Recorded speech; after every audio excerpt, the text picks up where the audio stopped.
প্রথমে বলেছে আমাদেরকে এ ভেক্টরটা হচ্ছে I cap plus J cap এবং বি একটি ভেক্টর বলে দিয়েছে। তারপরে বলেছে 2a মাইনাস বি এর ভেক্টরের অভিমুখে একটি ইউনিট ভেক্টর বা একক ভেক্টর নির্ণয় করতে বলেছে এবং এই ভেক্টরটির অক্ষ দুটি বরাবর স্কেলার এবং ভেক্টর বংশ নির্ণয় করো। ওকে, তো দুটো জিনিস কিন্তু দিয়েছে, তো চলো দেখো এদিকে। তো আমরা প্রথমে বের করে নেব 2a ভেক্টর। তাহলে 2a ভেক্টরটা কত আসছে দেখো, তাহলে 2a ভেক্টরটা কত, এর সঙ্গে 2 গুণ করে দাও, তাহলে কত পাবো, 2i ক্যাপ প্লাস কত 2j ক্যাপ। ওকে, মাইনাস বি বলেছে, তাহলে therefore 2a vector minus B vector, তাহলে কত পাচ্ছি আমরা 2i cap plus 2j cap minus B, B মানে কত এখানে মাইনাস হয়ে যাবে, তাহলে এটা মাইনাস 4i ক্যাপ হলো, এটা মাইনাস মাইনাসে কি হয়ে যাবে প্লাস j ক্যাপ হয়ে যাবে। ওকে, তাহলে কত পেলাম 2i cap minus 4i cap, তার মানে মাইনাস কত আসছে 2i cap, 2j cap plus j cap, মানে কত পেলাম 3j ক্যাপ। তাহলে এটা আমরা পেয়ে গেলাম। এর বলছে এর অভিমুখে একটি ইউনিট ভেক্টর। ইউনিট ভেক্টর যখনই তোমাকে বলবে তখনই প্রথম কাজ হচ্ছে তার ম্যাগনিটিউড বের করে নেওয়া।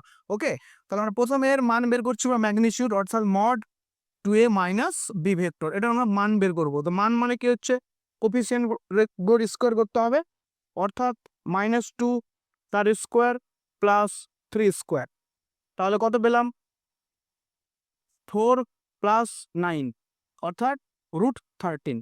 এটার বর্গমূল হচ্ছে না, ওটা রেখে দাও, কোনো সমস্যা নেই। তাহলে আমরা পেয়ে যাচ্ছি অতএব 2a মাইনাস বি ভেক্টরের অভিমুখে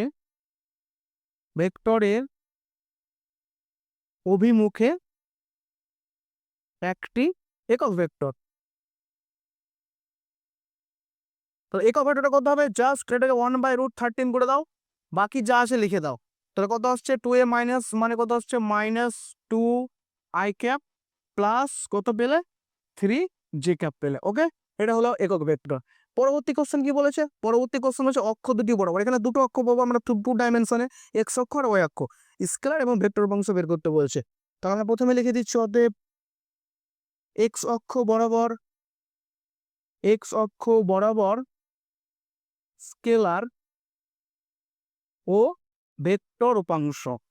ওকে, তাহলে স্কেলার ও ভেক্টর যথাক্রমে, স্কেলার মানে কি মান থাকবে, শুধু কোনো দিক থাকবে না, আর ভেক্টর মানে কি থাকবে মান এবং দিক দুটোই থাকবে। ওকে, তাহলে কত আসবে মান শুধু, তাহলে শুধু এটা -2 হবে, আর ভেক্টরটা কত হয়ে যাবে -2 ইন্টু আই ক্যাপ থাকবে। ওয়াই অক্ষ বরাবর স্কেলার ও ভেক্টর বংশ যথাক্রমে কত হবে, তাহলে 3 পাবো, শুধু আমরা কত পাবো 3 এবং 3j ক্যাপ। ওকে,